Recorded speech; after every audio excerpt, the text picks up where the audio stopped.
I'm talking this morning to Richard Warwick. He's in our Malton studio talking about his experience of receiving contaminated blood products back in the 1970s and 80s. Still with us there, Richard?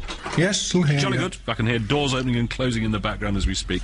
That realisation that your blood was infected, when did it begin to dawn on you what the implications of all that were going to be for your life?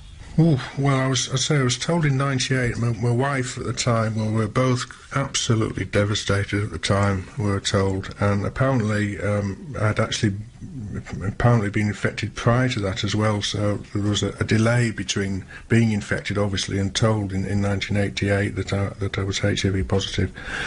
Obviously, the implications of that, we couldn't have children and all the risks involved with it, and I don't know. I can't even begin to start to tell you how devastating it was. What was her reaction? Well, obviously we were both in floods of tears for ages. No, it was a terrible time, especially the early days. There was no treatment, and the only medication that was available was a drug called AZT, which I think killed as many people as it did help through the HIV. It was a very virulent anti-cancer drug that was used on cancer patients, and that was one of the first drugs they tried to try and tame the HIV replication of the HIV virus in humans. Did you go on to AZT? I did, yes. I was on AZT for perhaps about a year before the drug started to actually come onto the market, and it's dreadful treatment.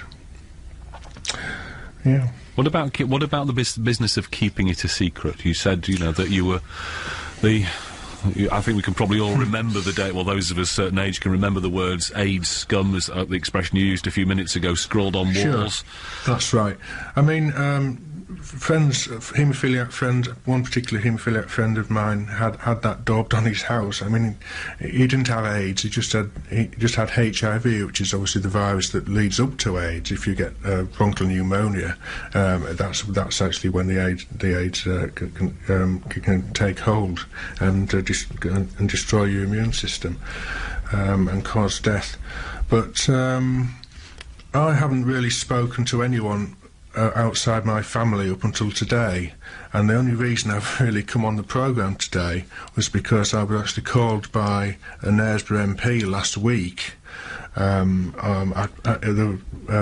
was a phone-in at this time a fortnight ago, and I just sent a text message to ask the MP, not related in any shape or form, whether he was attending the debate on the 14th of October. A text message was never read out on the show, but the MP phoned me back from the Radio York studio. So that's why I'm sat here today. So I haven't really talked to anyone about it up until today. It's only immediate family. Is it relief to talk about it publicly? You're a bit worried that you're doing it?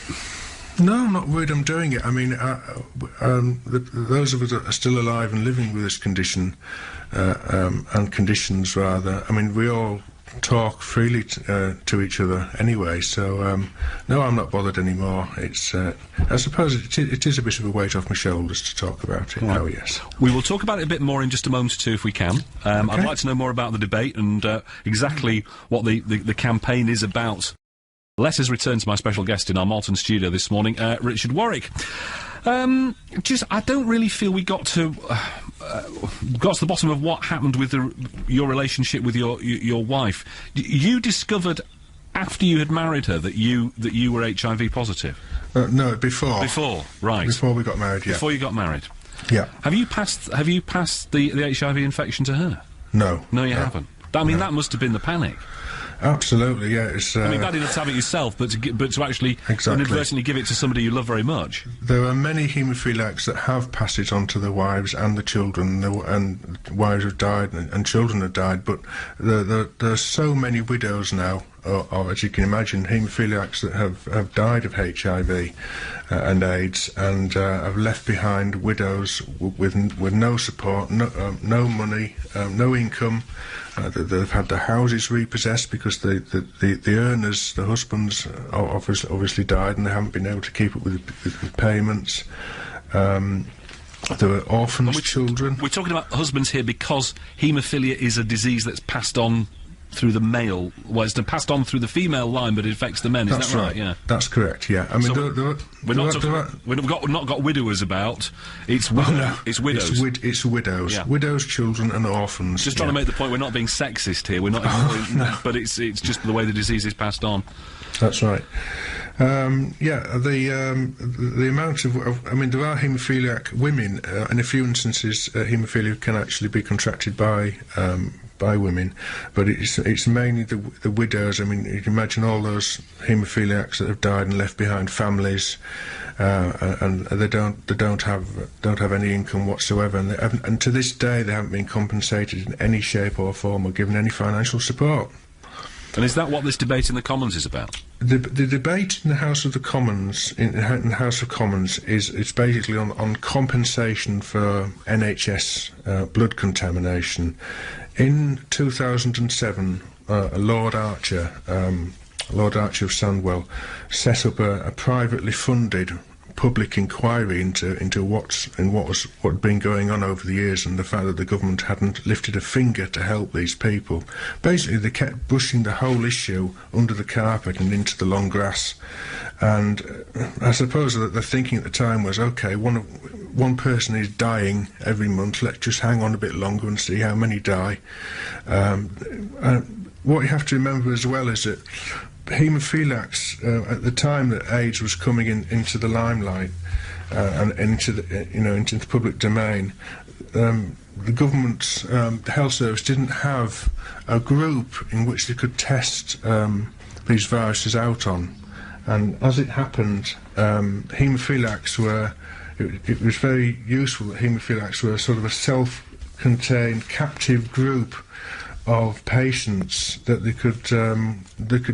could test these viruses out on and see what effects these viruses, such as hepatitis C and HIV, would have on them. So hang on a minute. Was what you're saying that although you were someone who was very sick, and the other people with haemophilia were very sick, you actually feel that, in spite of the fact that you were already poorly, that you were used as guinea pigs?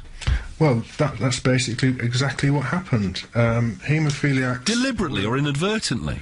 Or deliberately. Deliberately, yeah. Basically, I'm probably rambling here a bit, but the products were deliberately used on young babies, children, and mild haemophiliacs as part of these infectivity trials. What was needed were trials and experiments of these products on captive subjects, like a captive subject group, not chimps, not chimpanzees. Let's face it, they're very expensive. Trials were carried out on, I think the term they used were virgin haemophiliacs, ones that had never come into contact with concentrated factor VIII.